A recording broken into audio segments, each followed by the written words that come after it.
Saudara, permintaan maaf Dirlantas Polda Sulawesi Selatan disampaikan langsung kepada korban di Rumah Sakit Bayangkara Makassar, tempat korban tabrak lari alami perawatan. Sebelumnya, korban tabrak lari Nur Afni tak dihiraukan petugas lalu lintas yang tengah melintas. Video petugas yang menggunakan mobil patroli lalu lintas itu pun viral di media sosial.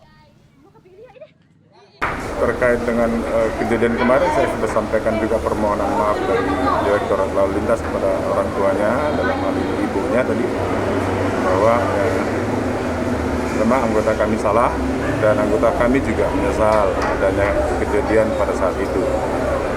Walaupun itu tidak menghilangkan kesalahannya. Kesalahannya tetap kami juga sampaikan ke ibunya bahwa anggota kami tetap kami tindak sesuai dengan aturan yang ada,